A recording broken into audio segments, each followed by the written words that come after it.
अस्सलाम वालेकुम students, I am Jain Tabassum और आप लोग देख रहे हैं ज़ैन अकेडमी चैनल। तो आज की इस वीडियो में हम मॉलिकुलर सॉलिड्स जो है इसके ऊपर बात करेंगे। इसके अलावा बाकी जो सॉलिड है उसके साथ भी हम थोड़ा बहुत इसको कंपेयर करेंगे और साथ साथ इसकी जो प्रॉपर्टी है उसके ऊपर भी हम क्या करेंगे, बात करेंगे।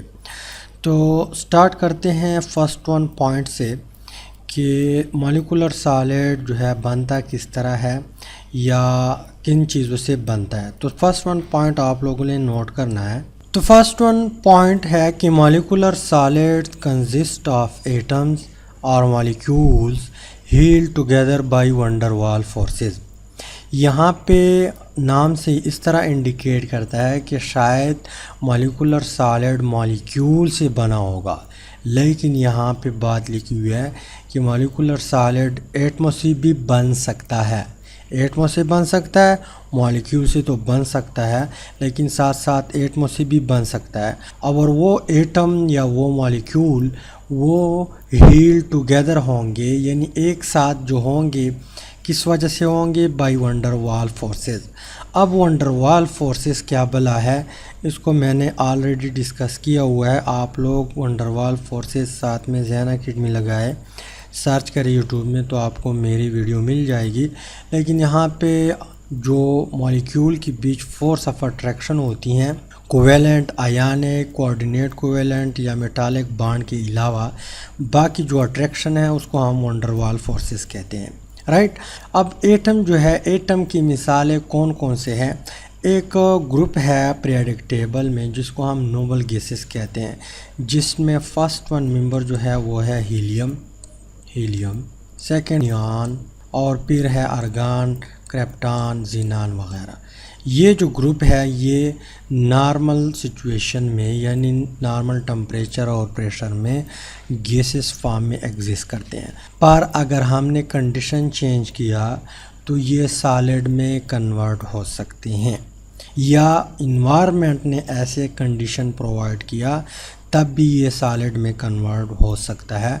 तो ये सारे हमारे पास क्या है, हीलियम भी एटम है, नियॉन भी एटम है, आर्गन भी एटम है, जो कि एटम है लेकिन ये सॉलिड बना सकता है। और इस सॉलिड को हम क्या कहेंगे, मॉलिकुलर सॉलिड, क्योंकि ये वैन डर वाल फोर्सेस के रिज़ल्ट में क्या होंगे, सॉलिड में कन्वर्ट हुए होंगे। जैसा कि मैं आप लोगों को मान लो एग्ज़ाम्पल देता हूँ।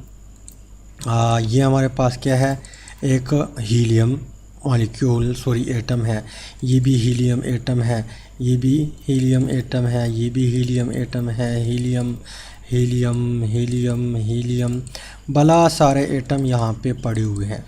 अब इनके बीच आ चुका है वैन डर वाल फोर्स। यहाँ पे इसके बीच क्या आ चुका है, वैन डर वाल फोर्स आ चुका है। इस वैन डर वाल फोर्स की बदौलत ये कन्वर्ट हो चुका है किस चीज़ में, सॉलिड में। तो ये हमारे पास एग्ज़ाम्पल है मॉलिकुलर सॉलिड का, लेकिन ये किन चीज़ों से बना हुआ है, एटमों से बना हुआ है। इस वैन डर वाल फोर्स की वजह से ये हमारे पास क्या है, किस चीज़ में कन्वर्ट हो चुका है, सॉलिड में कन्वर्ट हो चुका है। अब अगर हम मॉलिक्यूल का एग्ज़ाम्पल ले लें तो हमारे कोर्स में दिया हुआ है एक एग्ज़ाम्पल आयोडीन का। यानी आयोडीन जो है, मान लो ये हमारे पास क्या है, I2 है, I2 एक आयोडीन मॉलिक्यूल है। अब ये I2 क्या है, हमारे पास मॉलिक्यूल है, क्योंकि दो एटमों से, दो आयोडीन से ये बन चुके हैं। यहाँ पर भी I2 है, राइट। अब इनके बीच फोर्स ऑफ अट्रैक्शन आ चुका है, वैन डर वाल फोर्स आ चुका है। यहाँ पर भी I2 है, यहाँ पर भी I2 है। इस तरह I2 वैन डर वाल फोर्स के रिज़ल्ट में मिलते जाएंगे और इससे एक सॉलिड बन जाएगा जिसको हम क्या कहते हैं, मॉलिकुलर सॉलिड कहते हैं। इसके अलावा नेक्स्ट एग्ज़ाम्पल हमारे कोर्स में दिया हुआ है P4 यानी फास्फोरस का दिया हुआ है। तो P4 जो है यह हमारे पास क्या है, एक मॉलिक्यूल है P4। यहाँ पे एक और P4 है, मज़ीद P4, यानी यहाँ पे हज़ारों की तादाद में P4 होंगे। यानी P की बीच, जिस तरह यहाँ पे हमारे पास P है, ये दूसरा P, ये तीसरा P, ये चौथा P, ये कोवेलेंट बॉन्ड है। क्या है? ये कोवेलेंट बॉन्ड है। पर P4 और P4 के बीच जो फोर्स ऑफ अट्रैक्शन है वो वंडरवाल फोर्स है। तो इस वंडरवाल फोर्स की वजह से हमारे पास एक सॉलिड बन चुका है जिसको हम क्या कहते हैं? मॉलिक्यूलर सॉलिड कहते हैं। इसके अलावा नेक्स्ट एग्जांपल हमारे कोर्स में दिया हुआ है सल्फ़र 8 का।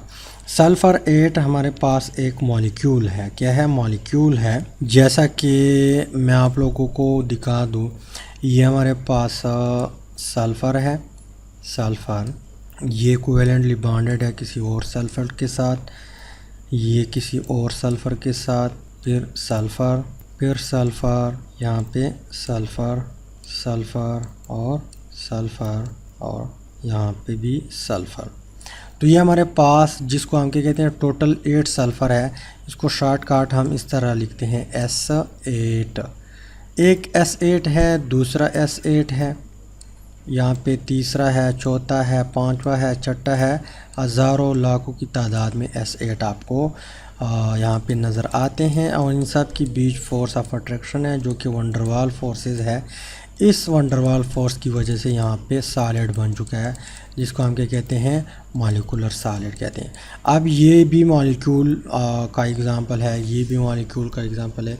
ये जो है ये आपको मॉलिक्यूलर सॉलिड है लेकिन ये एटम का मिसाल है, एटम का एग्जांपल है। इस तरह नियान भी सॉलिड बना सकता है, अर्गान भी बना सकता है।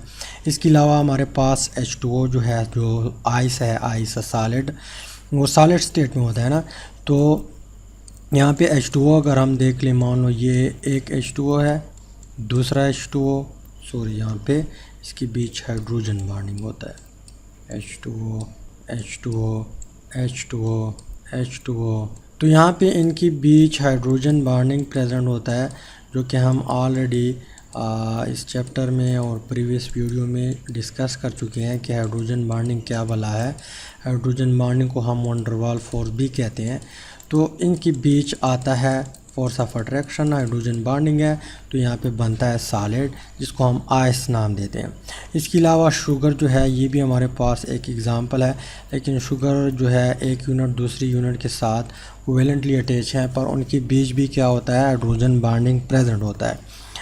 तो कहने का मतलब ये है कि हमारे पास जो मॉलिक्यूलर सॉलिड है, नेम से तो इस तरह ज़ाहिर होता है कि ये मॉलिक्यूलों से बना होगा, पर यहाँ पे एटम से भी बन सकता है। जैसा कि मैंने यहाँ पे आप लोगों को हीलियम का एग्जांपल दिया, नियान का एग्जांपल दिया, अर्गान भी हो सकता है, जीनान भी हो सकता है। नॉर्मली ये गैसेस स्टेट में होते हैं पर यहाँ पे कंडीशन चेंज करने से सॉलिड में ये कन्वर्ट हो सकते हैं, राइट। इसके बाद हम जो सेकंड पॉइंट है उसकी तरफ जाते हैं। सेकंड पॉइंट है कि in general accept in ice, ice को हम निकालेंगे। आइस के अलावा मॉलिक्यूल्स इन मॉलिक्यूलर सॉलिड में जो मॉलिक्यूल होते हैं are packed together as closely as their size and shape allow. यानी मॉलिक्यूलर सॉलिड में जो मॉलिक्यूल होते हैं यहाँ पे आप लोगों को दूर दूर नज़र आते हैं ये जो है, लेकिन ये क्लोजली पैक होते हैं। क्लोजली क्यों पैक होते हैं? क्योंकि इसका जो साइज़ और शेप है ये इजाज़त देता है ताकि वो क्लोज हो जाए। क्या करता है? इजाज़त मिलता है उसको शेप और साइज़ की वजह से, ताकि मॉलिक्यूल जो है वो क्लोजली आ जाए, क्लोजली पैक्ड हो जाए। किसमें? मॉलिक्यूलर सॉलिड में। लेकिन एक्सेप्शनल केस यहाँ पे है कि आइस में जो मॉलिक्यूल है वो क्लोज नहीं होते। आइस जो है आइस वो टेट्राहेड्रल ज्योमेट्री बनाता है, प्रीवियस वीडियो में भी हम डिस्कस कर चुके हैं। इसी वजह से ये जो है ये एक दूसरे से थोड़े दूर होते हैं। इसी वजह से आइस का जो डेंसिटी है वो भी कम है लिक्विड से, क्योंकि इसके बीच फासला ज़्यादा आ जाता है। कहने का मतलब ये है कि इनकी जो मॉलिक्यूल है वो इतने क्लोज नहीं होते जितने बाकी मॉलिक्यूलर सॉलिड में होते हैं। आइस को निकाला हुआ है, बाकी जो सॉलिड है मॉलिक्यूलर सॉलिड उसमें मॉलिक्यूल क्लोज होते हैं, राइट। इसके अलावा नेक्स्ट हमारे पास जो पॉइंट है उसकी तरफ हम जाते हैं। नेक्स्ट पॉइंट है कि van der Waals forces and hydrogen bond are generally quite weak compared with the covalent and ionic bond. यानी हमने पहले पॉइंट में बात क्लियर की कि मॉलिक्यूलर सॉलिड वैन डर वाल फोर्स के रिज़ल्ट में बनता है या हाइड्रोजन बॉन्डिंग के रिज़ल्ट में बनता है। तो चाहे वैन डर वाल फोर्स हो या हाइड्रोजन बॉन्डिंग हो, दोनों क्या है, वीक है। किस चीज़ से? कोवेलेंट बॉन्ड से और आयनिक बॉन्ड से। इसी वजह से molecular solid are more easily broken apart than ionic and covalent crystal. यानी अगर हम यहाँ पे एक सॉलिड उठाए, लेकिन कौन सा सॉलिड है, मान लो ये हमारे पास सॉलिड है, मॉलिक्यूलर सॉलिड है, राइट। इसके अलावा यहाँ पे हमारे पास आयनिक सॉलिड है या कोवेलेंट सॉलिड है। कोई भी एक सॉलिड है, आयनिक है या कोवेलेंट है। तो यहाँ पे जो मॉलिक्यूलर सॉलिड है ये इजीली ब्रेक हम कर सकते हैं एज़ कंपेयर टू कोवेलेंट या आयनिक। क्यों? वजह पहले बताया हुआ है कि इसमें या तो वैन डर वाल फोर्स होगा या हाइड्रोजन बॉन्डिंग होगा। अब ये दोनों फोर्सेस कोवेलेंट और आयनिक से वीक है, इसलिए ये इजीली आप ब्रेक करवा सकते हैं देन कोवेलेंट और आयनिक सॉलिड से, राइट। इसके बाद नेक्स्ट पॉइंट है, उसकी तरफ हम बढ़ते हैं। नेक्स्ट पॉइंट है कि these solids are relatively soft and most molecular crystal melt below 200 degree centigrade. कहने का मतलब ये है कि जो मॉलिक्यूलर सॉलिड होते हैं वो ज़्यादातर क्या होते हैं, सॉफ्ट होते हैं, नरम होते हैं। और ये ज़्यादातर जो क्रिस्टल है इसका वो बिलो 200 डिग्री सेंटीग्रेड मेल्ट हो सकता है या मेल्ट हो जाता है। जैसे कि मान लो हमने एक ब्लॉक लिया हुआ है, किस चीज़ का, आइस का। अब आइस हमें मालूम है कि इसका जो मेल्टिंग पॉइंट है वो कितना है, 0 डिग्री सेंटीग्रेड। तो ये 200 से बिलो है। तो ज़्यादातर मॉलिक्यूलर सॉलिड जो है उसका जो मेल्टिंग पॉइंट है वो 200 से कम है। अगर हम आयनिक या कोवेलेंट देख ले, उसका मेल्टिंग और बॉइलिंग पॉइंट दोनों हाई होते हैं। जैसे कि मान लो हमने सोडियम क्लोराइड लिया हुआ है, नमक, तो ये आयनिक सॉलिड है, आयनिक सॉलिड, और इसका टेम्परेचर मेल्टिंग पॉइंट जो है वो 801 डिग्री सेंटीग्रेड है। तो यहाँ पे आप लोग सेंटीग्रेड चेक कर ले, इतना ज़्यादा है, मीन्स के ये सख्त होते हैं, इसी वजह से इसका मेल्टिंग पॉइंट भी ज़्यादा है। तो ये सॉफ्ट है, इसी वजह से इसका जो मेल्टिंग पॉइंट है वो बिलो 200 है। ज़्यादातर क्या है, इसका जो मेल्टिंग पॉइंट है वो 200 से कम है। कुछ ऐसे हो सकते हैं कि 200 से अबव हो, लेकिन ज़्यादातर बिलो होते हैं, राइट। इसके बाद नेक्स्ट जो हमारे पास पॉइंट है उसकी तरफ हम बढ़ते हैं। नेक्स्ट पॉइंट है कि मॉलिक्यूलर सॉलिड में बी पोलर और नॉन पोलर। यानी मॉलिक्यूलर सॉलिड पोलर भी हो सकते हैं, नॉन पोलर भी हो सकते हैं। अब पोलर और नॉन पोलर आप लोगों को ऑलरेडी पता होगा। अगर मॉलिक्यूल के ऊपर इलेक्ट्रोनेगेटिविटी डिफरेंस की वजह से पोल क्रिएट हो चुके हो तो वो सॉलिड फिर पोलर होगा। जैसे कि मैं आप लोगों को एग्जांपल देता हूँ। ये हमारे पास क्या है, आइस है। आइस किस चीज़ से बना हुआ है, यानी H2O मॉलिक्यूलों से बना हुआ है। अब H2O मॉलिक्यूल हमें मालूम है कि इसमें 2 हाइड्रोजन लगे होते हैं, कोवेलेंटली बॉन्डेड होते हैं, किस चीज़ के साथ, ऑक्सीजन के साथ। यहाँ पे शेयरिंग हो चुका है, राइट। एक इलेक्ट्रॉन ऑक्सीजन ने शेयर किया हुआ है, एक हाइड्रोजन ने शेयर किया हुआ है। तो ऑक्सीजन जो है ये मोर इलेक्ट्रोनेगेटिव है एज़ कम्पेयर टू हाइड्रोजन। तो जब मोर इलेक्ट्रोनेगेटिव एटम हो तो शेयरिंग का जो जोड़ा है ये अपनी आप की तरफ खींच लेता है। तो इसकी वजह से यहाँ पे थोड़ा थोड़ा नेगेटिव चार्ज आना स्टार्ट होता है, जिसको हम डेल नेगेटिव या पार्शल नेगेटिव से रिप्रेजेंट करते हैं। इससे दूर चले गए तो इसके ऊपर थोड़ा बहुत पॉजिटिव चार्ज आएगा। तो यहाँ पे हम पार्शल पॉजिटिव या डेल पॉजिटिव चार्ज लिखते हैं। इस हाइड्रोजन का भी यही केस है। अब यहाँ पे इस चीज़ को हम क्या कहते हैं, पोल। यानी यहाँ पे एक किनारे पे भी नेगेटिव चार्ज आया, दूसरे पर भी पॉजिटिव चार्ज आया, तो मीन्स कि यहाँ पे पोल क्रिएट हुए। तो ऐसे मॉलिक्यूलों से अगर सॉलिड बना हो तो उस सॉलिड को फिर हम क्या कहेंगे, पोलर। तो मॉलिक्यूलर सॉलिड में भी पोलर और नॉन पोलर। जैसा कि आइस है, आइस, तो आइस हमारे पास क्या है, पोलर। क्यों? क्योंकि वाटर मॉलिक्यूल से बना है और वाटर पोलर कंपाउंड है, राइट। इसके अलावा अगर हम नेक्स्ट एग्जांपल देख लें, हमारे पास शुगर जो है, शुगर यहाँ पे कुछ इस तरह हेक्सागोनल भी हो सकता है, और फ्रक्टोज जो शुगर है, जो चीनी है जो हम खाते हैं, वो इस तरह हेक्सागोनल भी हो सकता है। इसके अलावा यहाँ पे ऑक्सीजन के साथ ये लिंक होते हैं, यहाँ पे फिर दूसरा रिंग होता है, राइट। तो यहाँ पे HOH HOH HOH ये लगे होते हैं।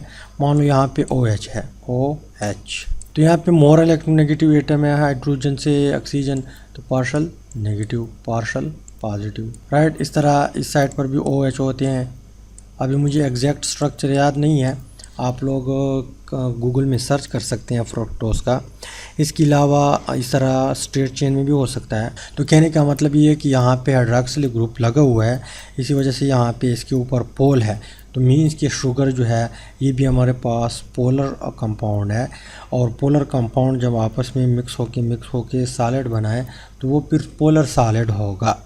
तो मॉलिक्यूलर सॉलिड में भी पोलर, यानी पोलर की एग्जांपल हमने देख लिए। इसके अलावा में भी नॉन पोलर भी हो सकता है, जैसा कि आयोडीन है I2। अब I2 के बीच कोवेलेंट बॉन्ड मौजूद है। अब अगर हम कोवेलेंट बॉन्ड देख ले, यहाँ पे एटम देख ले, दोनों सेम एटम है। इट मीन्स कि इन दोनों की इलेक्ट्रोनेगेटिविटी एक जैसी है, तो इलेक्ट्रॉन इस तरह बीच में खड़े होंगे, ना इस आयोडीन की तरफ ज़्यादा आएंगे ना इस आयोडीन की तरफ ज़्यादा आएंगे। मीन्स कि यहाँ पे पोल नहीं होंगे। तो ये हमारे पास क्या है, नॉन पोलर कंपाउंड है। और इस आयोडीन से जब सॉलिड बन जाए तो वो फिर हमारे पास नॉन पोलर सॉलिड होगा। इसी तरह जो P4 है यानी फास्फोरस जो है, ये भी हमारे पास क्या है, एग्जाम्पल है नॉन पोलर सॉलिड का। इसी तरह S8 जो है ये भी हमारे पास एग्जाम्पल है नॉन पोलर सॉलिड का। आइस और हमारे पास जो शुगर है वो पोलर की एग्जांपल है। इसके अलावा आयोडीन, सल्फ़र और फास्फोरस ये नॉन पोलर के एग्जांपल है। इसके अलावा आगे जो बात लिखी हुई है कि polar molecular crystal have high melting point as compare to non polar molecular crystal, क्योंकि यहाँ पे जो बॉन्ड बनता है ये बनता है हाइड्रोजन बॉन्डिंग। वंडरवाल फोर्सेस यहाँ पर भी हैं, यहाँ पर भी हैं। तो वंडरवाल फोर्स 3 किस्म के हैं, हाइड्रोजन बॉन्डिंग है, लंदन डिस्पर्सन फोर्स है, एक दूसरा है वो मेरे जहन से निकल गया, लेकिन हाइड्रोजन बॉन्डिंग इन तीनों में से स्ट्रांग है। तो जब हाइड्रोजन बॉन्डिंग हो इट मीन्स कि यहाँ पे ज़्यादा एनर्जी लगेगी मेल्ट होने के लिए। इसी वजह से इस हाइड्रोजन बॉन्डिंग की वजह से इसका जो मेल्टिंग पॉइंट है वो ज़्यादा होता है पोलर क्रिस्टल का। और नॉन पोलर जो है इंड्यूस डाइपोल, याद आ गया, इंड्यूस डाइपोल की वजह से बन चुका हो, तो उसमें फिर क्या होता है, जो इंटरमॉलिक्यूलर अट्रैक्टिव फोर्स है या वंडरवाल फोर्स है वो वीक होता है, तो कम एनर्जी लगती है। इसी वजह से इसकी जो हमारे पास मेल्टिंग पॉइंट है वो कम है पोलर सॉलिड से। तो यहाँ पे इसके बाद हम क्या करते हैं, इसकी जो प्रॉपर्टी है, चंद 4-5 प्रॉपर्टी दी हुए हैं, उसकी तरफ हम बढ़ते हैं। फर्स्ट वन प्रॉपर्टी है कि the force of attraction present in the solid are very weak, van der Waals forces are present. यानी इसके बीच यहाँ पे जो सॉलिड बन चुका है मॉलिक्यूलर सॉलिड, ये किस चीज़ के रिज़ल्ट में बन चुका है, वंडरवाल फोर्सेस के रिज़ल्ट में बन चुका है। वंडरवाल फोर्सेस वीक होता है एज़ कम्पेयर टू आयोनिक या कोवेलेंट बॉन्ड के। तो इसी वजह से यहाँ पे जो फोर्स ऑफ अट्रैक्शन है वो हमारे पास क्या है, वीक है। किस चीज़ में, मॉलिक्यूलर सॉलिड में एज़ कम्पेयर टू आयोनिक और कोवेलेंट सॉलिड। इसके अलावा नेक्स्ट हमारे पास जो प्रॉपर्टी है उसकी तरफ हम बढ़ते हैं। नेक्स्ट प्रॉपर्टी है कि molecular solids are soft. Molecular solids soft होते हैं, क्यों, due to the presence of van der Waals forces. Van der Waals force weak होता है, इसी वजह से मॉलिक्यूलर सॉलिड सॉफ्ट होता है, हार्ड नहीं होता, जिस तरह आयोनिक सॉलिड हमने देखा था। इसके अलावा नेक्स्ट जो प्रॉपर्टी है उसकी तरफ हम बढ़ते हैं। नेक्स्ट प्रॉपर्टी है they have low melting point. और कहने का मतलब ये है कि ये इसका जो मेल्टिंग पॉइंट है वो लो है, क्यों, ऊपर हमने रीज़न डिस्कस किया। इसके अलावा नेक्स्ट प्रॉपर्टी की तरफ हम बढ़ते हैं। नेक्स्ट प्रॉपर्टी है कि polar molecular solid are soluble in polar solvent and non polar molecular solid are soluble in non polar solvent. यहाँ पे मैं आप लोगों को एक एग्जांपल देता हूँ तो आप लोगों का माइंड क्लियर हो जाएगा। मान लो हमने यहाँ पे पोलर सॉल्वेंट लिया हुआ है, क्या लिया हुआ है, मान लो वाटर लिया हुआ है H2O। तो H2O हमारे पास सॉलिड भी हो सकता है लेकिन लिक्विड में ज़्यादातर आपको मिलेगा। तो हमने सॉलिड नहीं लिया, हमने लिक्विड स्टेट में ये लिया हुआ है। कहने का मतलब ये है कि पोलर सॉलिड है। अब शुगर जो है, शुगर वो हमारे पास पोलर सॉलिड है, क्या है, पोलर सॉलिड। अब पोलर सॉलिड हम पोलर सॉल्वेंट में डालते हैं तो यहाँ पे ये चीनी यहाँ पे हल हो सकते हैं ना। तो इसी वजह से यहाँ पे बात लिखी हुई है कि polar molecular solid are soluble in polar solvent, जैसा कि यहाँ पे है। इसके अलावा अगर यहाँ पे वाटर में हमने आयोडीन डाल दिया या हमने फास्फोरस डाल दिया तो वो यहाँ पे हल नहीं होगा, क्योंकि वो H2O हमारे पास पोलर सॉल्वेंट है और आयोडीन या जो सल्फर है और वो हमारे पास नॉन पोलर सॉलिड है, वो यहाँ पे हल नहीं होगा, वो नॉन पोलर सॉल्वेंट पे हल हो सकता है, जैसा कि बेंजीन या इत्र वगैरह है। तो उम्मीद करता हूँ वीडियो की समझ आए होगी। इंशाल्लाह नेक्स्ट वीडियो में हम MCQs डिस्कस करेंगे और फिर ये चैप्टर हमारे पास क्लोज हो जाएगा। फिर हम जो केमिकल इक्विलिब्रियम है उसकी तरफ हम बढ़ेंगे। तो मिलते हैं नेक्स्ट वीडियो में। अल्लाह हाफ़िज़।